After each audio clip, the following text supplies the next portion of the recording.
Welcome to the Matt Bernier Show. Welcome to the Matt Bernier Show, Friday, August the 5th, 2016, back in New York City in the Daily Racing Forum studio. I'm Matt Bernier. If you want to follow along on Twitter, at Bernier_Matt. We're presented this weekend, don't mind these guys, we're presented this weekend by Mountaineer Park. Our friends down there, the Grade 2 Mountaineer, or West Virginia Derby, I should say, at Mountaineer Park, $750,000 is the purse. That's going to be going on tomorrow afternoon. That's going to be one of two races that we go over here on the show this afternoon. We've got a lot of good things going for you. If you listen live anyway on DRF Live, thank you for doing so, live.drf.com. If you want to check it out, podcast, YouTube, SoundCloud, drf.com, iTunes, all sorts of different ways to go about finding out what we go and do here. On the heels of last weekend, and that's kind of where we're going to start, again, going back to the fact that Mountaineer Park is presenting a show this weekend, and their main event is for Grade 3. It's a Grade 2, but for 3-year-olds, I should say. The 3-year-olds are kind of starting to take center stage, where last weekend there was two big 3-year-old races. I should say 3 if you include Friday's Curlin, but then this weekend you've got the Mountaineer race down there, the West Virginia Derby, and then going forward, it's kind of all points and all signs leading toward the Travers at the end of August up at Saratoga, and I think it's time to start reassessing where things stand on the heels of what we saw last weekend and possibly what we'll see Saturday night at Mountaineer Park. Let's talk about the top 5 3-year-olds, in my opinion anyway, at this stage in the game. Things have changed a little bit, and when we throw the graphic up, it's going to say Classic. It's for the 3-year-olds, and we're going to talk about the Classic horses when we come back after break. But let's first start off with the Jim Dandy, which was the big race up at Saratoga. And going into it, it looked like you had a lot of live horses that figured prominently or could figure prominently in the second half of the season. Mo Heyman, you had Governor Malibu, you had Destin in there, Creator, the Belmont Stakes winner. You also had Laoban and Race Me Home. Laoban was sort of the most interesting horse going into it simply because he had never won a race. Didn't seem like the most likely of winners, but as we hear from Larry Combs at the top of the lane, he got it done. Say again? The replay is loading. We're going to hang tight. We're going to wait. But at the end of the day, you get the gist. Laoban ultimately ended up going on and getting the job done, breaking his maiden in a Grade 2. And it's a situation where now it kind of throws those horses into flux, where we don't really know where all of them stand. I understand Mo Heyman stumbled out of the gate badly. He went down to his knees. I don't think that really cost him anything. He just didn't do any running afterward. But a horse like Destin, who was just glued to Laoban's flank throughout, he couldn't do anything. That was disappointing. Creator, he was at the back of the pack, and I understand that the pace was not signed on in there, but at the end of the day, he just spun his wheels. He didn't really do any sort of running. So, as a whole, that Jim Dandy looks a little bit suspect on paper going forward. And at the end of the day, that's kind of the way I'm looking at it, saying we're going to draw a line through those Saratoga horses until they prove otherwise, and who knows, maybe I'll feel differently a few weeks from now. But that was kind of the sort of race before the big race on Sunday afternoon in the Grade 1 Haskell, and it was interesting to see. Again, you had a wet track. We know Exaggerator loves a wet track. You had Nyquist making his first start since the Preakness. You had so many different things. You had Gunrunner coming in for Steve Asmussen. You had Bob Baffert sending out American Freedom. We know how well he's done in the past in that race. Do we have the race replay for the Haskell? Let's take it from the stretch. We can get it now. It's a situation where you've got Nyquist down on the inside. He's just gone through. He's been setting really, really contested and contentious fractions. American Freedom just in between the two of them. But Exaggerator, he made that sort of classic move that he always does. Again, we made mention. He loves a wet track. Came from the back of the pack. Got the job done. I don't know what you want to do with this. Okay, what did it prove to us? That Exaggerator likes a wet track? We knew that going into it. It's a situation now where he's got to prove to us on a dry track that he can handle it. And I also don't love the fact that, okay, it sounds like he's going to go on toward the Travers, but at the end of the day, you know, the reason that they kind of punted and went down to Monmouth Park was because allegedly he wasn't handling the surface up at Saratoga all that well. I don't know. It depends what you really want to think of it, but Exaggerator's a horse. You can't deny he's the leader in the clubhouse right now as far as the 3-year-olds are concerned for the males. I thought American Freedom acquitted himself very well there, running second. Nyquist, I'm not going to hold that one against him. We know he's a better horse than that. He dealt with really significant heat all throughout. But it does make you question a little bit. Now, he's going to have to get back on the beam and get a Grade 1, beat Exaggerator more likely than not head-to-head if he wants to reclaim the 3-year-old male title, even with the Kentucky Derby in his back pocket. And then as far as Friday is concerned, there was a race up at Saratoga, the Curlin Stakes. It was a listed stake, and we're not even going to bother showing you the replay, but Connect was a horse that went out for Chad Brown. He and Gift Box, they were kind of an uncoupled entry. And it was a situation where, look, I like Connect going into it. I thought he was an interesting horse, and I still think he's very interesting. But at the end of the day, he was out there going pretty soft on the front end. And he's going to have to go a little bit faster, I think, if he's going to prove that he belongs with the big boys, the big 3-year-olds in this division going forward into the Travers. And we'll just talk about it again. We're not going to show you the replay, but Songbird, I still think she's the best horse in training as far as 3-year-olds are concerned. At the end of the day, she's not going to face the boys this year, it doesn't sound like. But let's throw out my top 5 currently for the 3-year-olds. And again, you're going to take out the first one. I think Songbird's the best horse, but at the end of the day, I understand somebody wants to say she doesn't belong. Other than that, there's the rest of them. For the boys, I'm going to go Exaggerator 2. He's number 1 for the boys. Nyquist is 3. Connect is 4. American Freedom is 5. Simply because, again, at this point, it's hard to argue with Exaggerator. What he's accomplished thus far, the checks, I understand they've all been on wet tracks, but he's beaten Nyquist on the square twice in Grade 1s. He's already got another Grade 1 earlier in the year in the Santa Anita Derby. I just think there's so many things going for this horse. And he will. He'll need to prove that he can run on a fast track, but it's interesting. I think you've got California Chrome, who's sort of the pseudo de facto leader as far as Horse of the Year voting is concerned, but if Exaggerator can continue to string these sort of races together and get Grade 1s under his belt, there's no reason to think that he can't be a competitor or contentious or a logical sort of person, or horse, I should say, that could end up competing for the Horse of the Year title. As long as, well as Nyquist, he can definitely get involved if he can just get back on the beam and kind of sew some things up. Songbird, I don't think she'll get the opportunity to go forward and face the boys, so truthfully, that sort of award for her, Horse of the Year, that's not in play. But at the end of the day, it's an interesting race. The Jim Dandy, the Haskell, the Curlin on Friday, all of those leading into the Travers at the end of the month. We'll find out. Maybe there'll be some more clarity. Maybe those horses that ran the Jim Dandy will bounce back in a big way. But the 3-year-old division is just up in the air. And also, when we come back from break here, we're going to talk about the Breeders' Cup Classic division, because that kind of got thrown in flux this past weekend with Beholder losing to Stellar Wind and the Clement L. Hirsch. We'll talk about that and some more back here at the Matt Bernier Show presented by Mountaineer Park. Say goodbye to your inner caveman. If you're making caveman bets on pick sixes, you could be leaving money on the table. DRF Bets Ticket Maker helps you build more profitable exotic bets and place them with one click. Raise your game with DRF Bets Ticket Maker. Be a samurai with your ROI. DRF Bets Ticket Maker helps you cut out unprofitable exotic bets before they happen and be the master of profits. Raise your game with DRF Bets Ticket Maker, the exotic wagering app.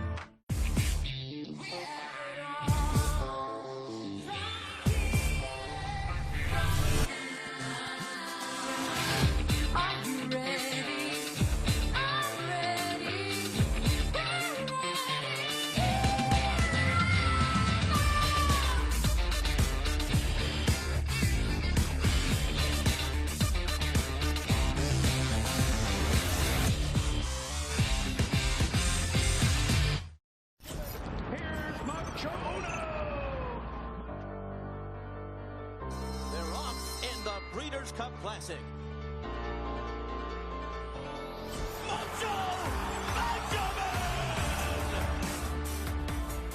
Private Zone has run a 45 flat half mile and has opened up 2.5 lengths. Private Zone's got the lead close to home and he's all by himself. Private Zone wins the Forgo.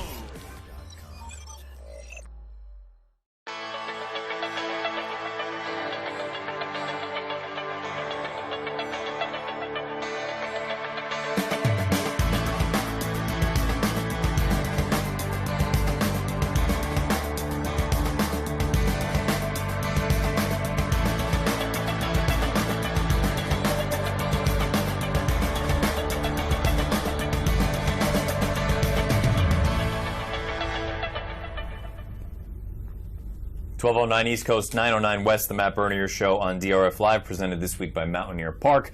All right, so the 3-year-olds, we kind of briefly went over that. I know it was choppy, apologies for that, but at the end of the day, you kind of get the gist. The 3-year-olds, it seems like it's really in flux. Let's kind of transition over to the Breeders' Cup Classic division, where last weekend we had a big race, and it really didn't involve any of the males. It focused in on the fillies and the mares, and particularly one being Beholder, where I've gone on record in the past saying that I thought she was the best horse in North America. And we'll discuss a little bit more in depth after we take a look at the stretch run between Beholder and Stellar Wind and the Clement L. Hirsch. Stellar Wind on the outside has taken a little advantage, but Beholder's far from done. Here she comes back again. Beholder and Stellar Wind, what a horse race. These two nose and nose to the wire. Beholder on the inside, Stellar Wind on the outer. Stellar Wind's gonna beat her. Stellar Wind has won the Clementel Hirsch under Victor Espinosa. Beholder a very game second. So a big effort there from Stellar Wind. She takes down Beholder, and it kind of throws everything in flux as far as Beholder going forward, where she'll ultimately end up running and against what sex. Is she going to try and take on the boys again in the Pacific Classic, which was the plan all along? It's hard for me to look at that. And again, we were on DRF Live after that race was over, and we talked about it a little bit. I don't want this to sound like a knock towards Stellar Wind, but if Beholder can't beat Stellar Wind, how's she going to beat a horse like California Chrome or a horse like Opportunity or a horse like Imperative or any of those? Because I understand it's only one race, and I love her, but it's just hard for me to be able to put her and sit here with a straight face and say that I think she's the best horse in training, because if she can't beat Stellar Wind, she certainly can't beat California Chrome or Dortmund or any of those other horses. So it's going to be very interesting to see where they ultimately go on with her. I haven't taken her completely out of my top 5, but at the end of the day, this is kind of a damning loss for her. And it's unfortunate because I don't think there is any sort of an excuse. I just don't think. I think she got beat on the square by a good up-and-coming filly. And again, it's not. The worst part about this is when you try to make an excuse for Beholder, it makes it sound like you're diminishing what Stellar Wind did and her connections, John Sadler, Casas Ronas. They, look, credit where credit's due. She got beat on the square by a really good filly, a champion in her own right. She was the 3-year-old filly champion last year. So Beholder, a little bit of a clunker in there, a little bit disappointing, but she slides down to number 5, and I can't say anymore that I think she's the best horse in training until she kind of proves it, and maybe, who knows, maybe she'll never prove it again, but until she does, she's number 5. I'm not going to take her completely off, but she's well down on the list now. Number 4 for me is Dortmund. We'll talk about him in a little bit when we talk about California Chrome as well. The 3 is Frosted, and we're going to see Frosted tomorrow afternoon in the Grade 1 Whitney up at Saratoga. Short field, understandably so. He kind of scared everyone away, even though it is for $1.25 million. The purse, because he has that 123 buyer staring in the face from the Grade 1 Met Mile, it'll be very interesting to see ultimately 2 turns. Was the Met sort of the indication that this horse has turned the corner a big way and he's going to turn into an utter monster? Or was it the fact that going around 1 turn, maybe that's what he's wanted all along, and that's what kind of alluded to or kind of put him on the path, let's say, to get to that 123, where maybe he's still capable going 2 turns, but maybe he's not as good as he is going 1 turn mile, 7 furlongs, whatever you want to say. So I have Frosted at 3. A lot of people are going to look at that and say that I'm sort of way underrating him just because of what he's accomplished. But at the end of the day, until he proves that he can run that fast going 2 turns, I'm just going to grade him just a notch below for me. Number 2 is Melatonin. It sounds like he's going to miss the Pacific Classic. I was under the impression all along that he wasn't even going to go to the Pacific Classic, but it sounds like got a bit of a fever or a cough, whatever you want to call it, and he's probably going to end up missing the race, which to me is a blessing in disguise because I don't really think you want to be facing the best of the best this early in the year. He's proven at 1.25 miles. He's proven at Santa Anita. He can win on the lead. He can sit just off of it. I think he checks all the boxes. I know a lot of people say that you want to question who he's been facing. Well, guess what? A lot of those horses are going to be in the Breeders' Cup Classic. So I think he fits in there just as well as anyone else. He doesn't have the name recognition that some of these other horses do. But at the end of the day, he's a horse that has proven fast. David Hoffman's is a sharp trainer. And there's no reason to think that this horse can't be a legitimate player come Breeders' Cup Classic time. I have Melatonin ranked number 2. Now let's get to number 1. California Chrome, I have him listed number 1, and Dortmund, I have him listed at number 4. The big thing about this, and let's take it from the top of the stretch in the San Diego Handicap, where, look, these two threw it down. Dortmund was coming off of a near 8-month layoff, or just a little more than an 8-month layoff, and this is California Chrome on the outside. Victor's getting into him a little bit. This is his first start since the Dubai World Cup. I thought both of them ran giant races, and I think in a few ways, you could make the argument that Dortmund ran the more impressive race simply because that was his first start in a long time. I'm going to go on the other side of it and say, I don't think Dortmund's a 1.25 mile horse. He's built like a freight train. He's a giant animal. I don't think he's a true 1.25 mile horse. I think he's better suited at 1 mile, maybe even 7 furlongs. Now, come Breeders' Cup time, that's not going to work, but luckily for him at Santa Anita, the dirt mile is 2 turns. I don't know if they're going to choose to go down that road. The money, the big money anyway, is in the Breeders' Cup Classic, but there's no question at this stage in the game. California Chrome, until he missteps or misfires, he needs to be now, I think, no questions asked, viewed as the horse to beat as far as the Breeders' Cup Classic is concerned. There's the top 5. Beholder, I love her. She's going to need to rebound. Maybe it will be the Pacific Classic, or maybe they just call an audible and stay with the girls from now on. But at the end of the day, a little bit of a disappointing effort from her, the Clement L. Hirsch, and it really, again, not to diminish what Stellar Wind did, but it just kind of leaves you wanting a little bit more from Beholder. She slides down to 5 for me. Dortmund's 4. Frosted 3. We'll find out what he does tomorrow afternoon in the Grade 1. Whitney, maybe he shoots up the list, maybe goes down the list a little bit. The 2 Melatonin. And the number 1 is America's Horse, California Chrome.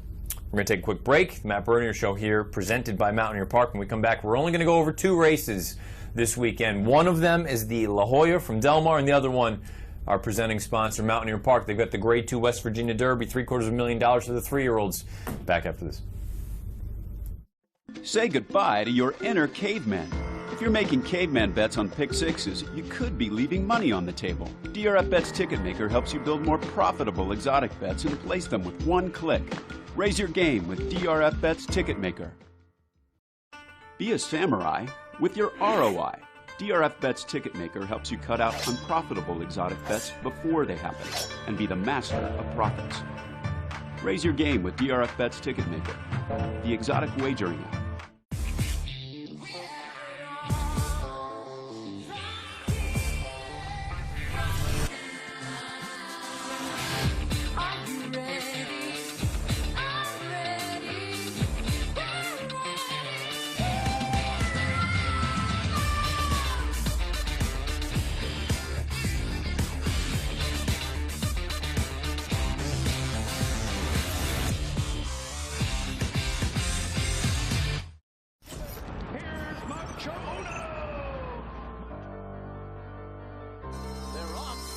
Breeders' Cup Classic.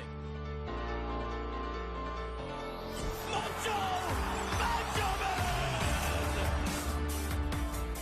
Private Zone has run a 45 flat half mile and has opened up 2.5 lengths. Private Zone's got the lead close to home and he's all by himself. Private Zone wins the Forgo.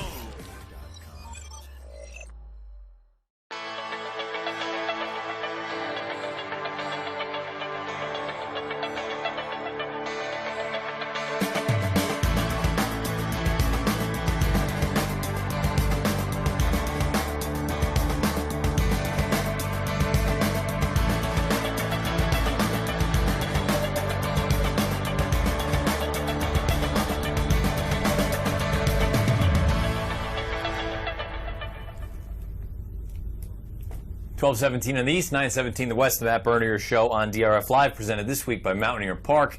We're only going to go over 2 races here in the handicapping preview segment of this show. Normally we do a review, but last week we were down at Monmouth Park for the Betfair.com Haskell, and we had all sorts of different things going on. Thanks again to my buddy Dan Torgman from America's Best Racing. But we didn't really do a true sort of preview where I gave out picks and horses and things like that. And we're not going to do any sort of live long shots or anything like that this week, but we are going to go into the race and we're going to show you the odds. Let's start off with the main event from our presenting sponsor, Mountaineer Park, the Grade 2 West Virginia Derby. It's for 3-year-olds. You've got a field of 12 signed on. For those of you that are unfamiliar, if you haven't watched the show or you haven't listened, this is more a visual thing, but you're going to see on the far right side my odds. Those are not morning line odds. That's not anything other than what I think these horses should go off at.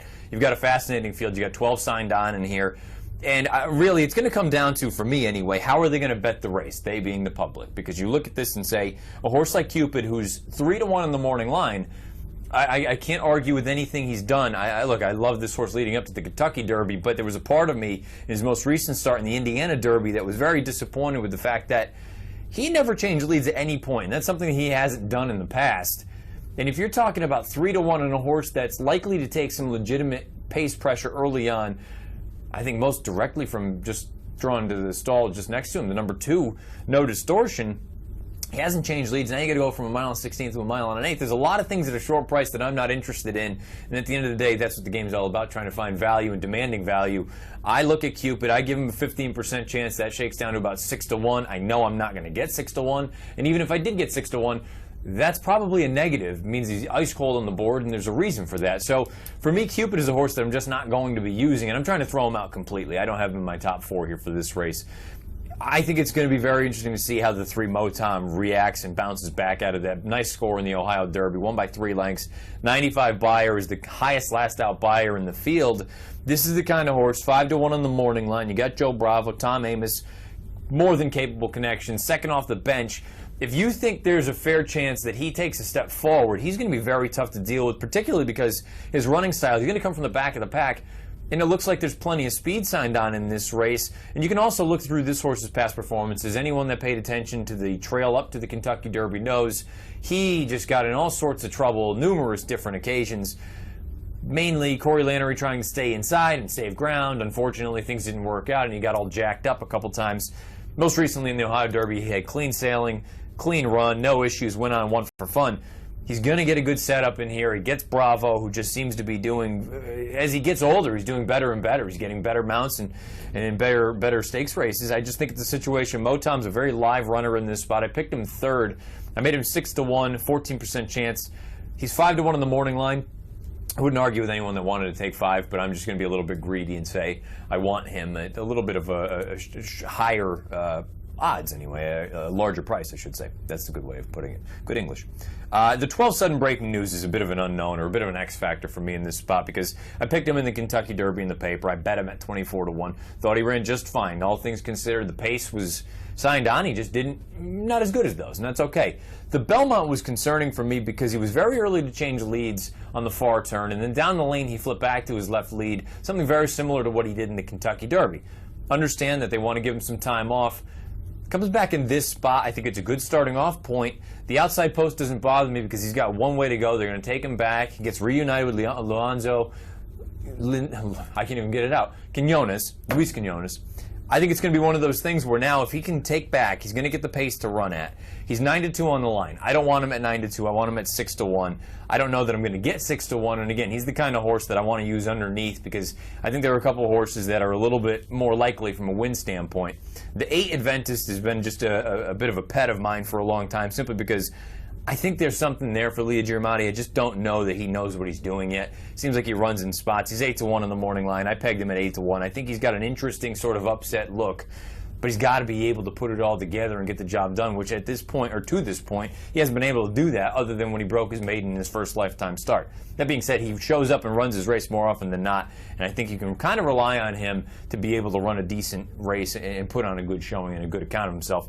The horse I picked in the spot is the number 9 Economic Model. Goes out for Chad Brown. Kendrick Carmouche, you look at this, 4-1 on the morning line. I pegged him at 4-1. I think this is a really strong formulator fact for Chad Brown. Blinkers on for the first time in this spot for the number 9 Economic Model. Past 5 years, first time blinkers in a graded stakes event for Chad. 4 for 7. All 7 of them hit the board with a 13.02 ROI. I think there's a lot of things going for this horse. The only concern I have is, and we talked about it a little bit in the race preview, is that he may not want to go this far. He may be a one-turn sort.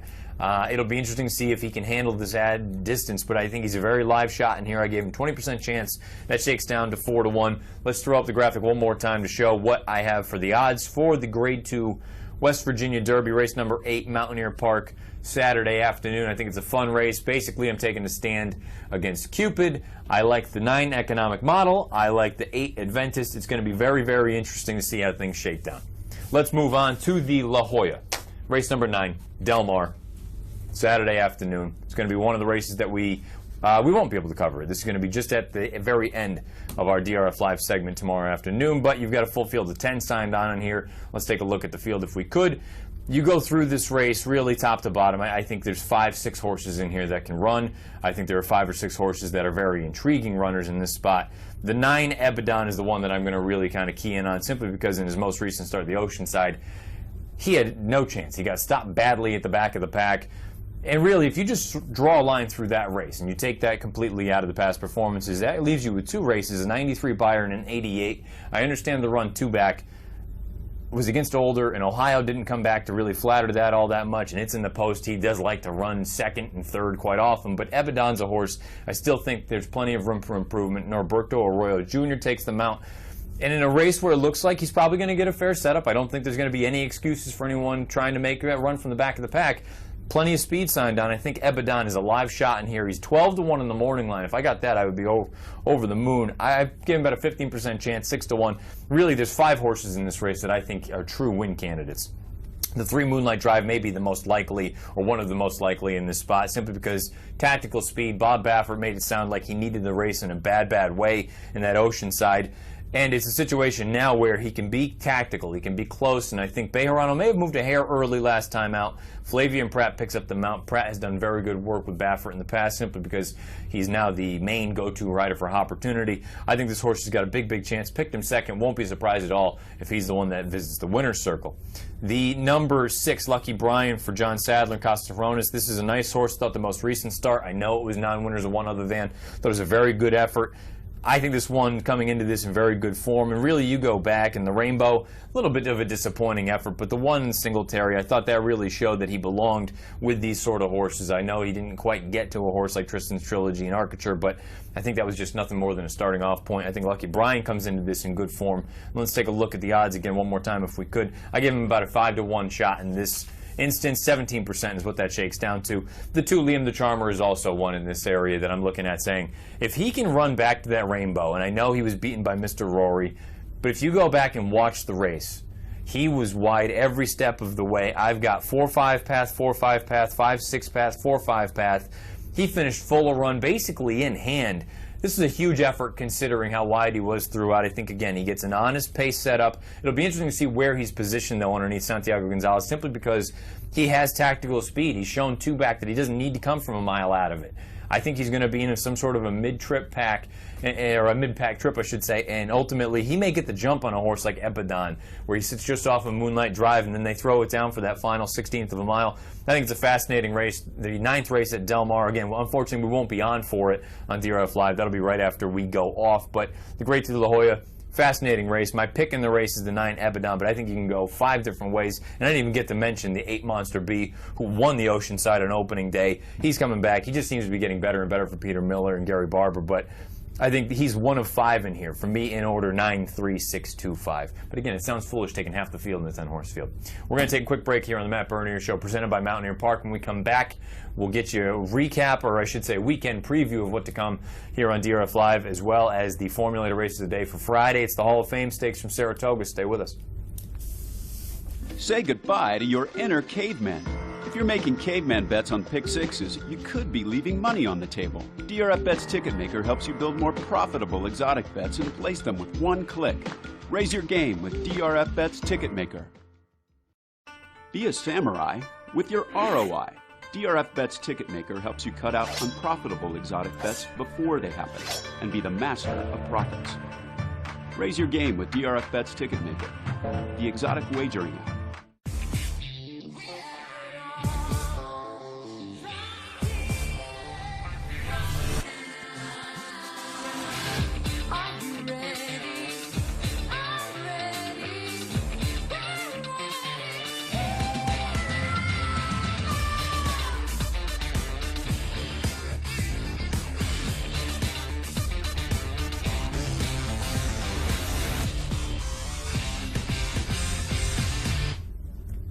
$12.28 East, $9.28 West. The West. I'm a mess today. It's Friday. We've got all sorts of things going on. It's the Matt Bernier Show, presented by Mountaineer Park. Have a follower on Twitter at Davey Lane, or Davey Lane, I should say, saying that we've got a couple of big scratches in that Mountaineer race, which again I was unaware of.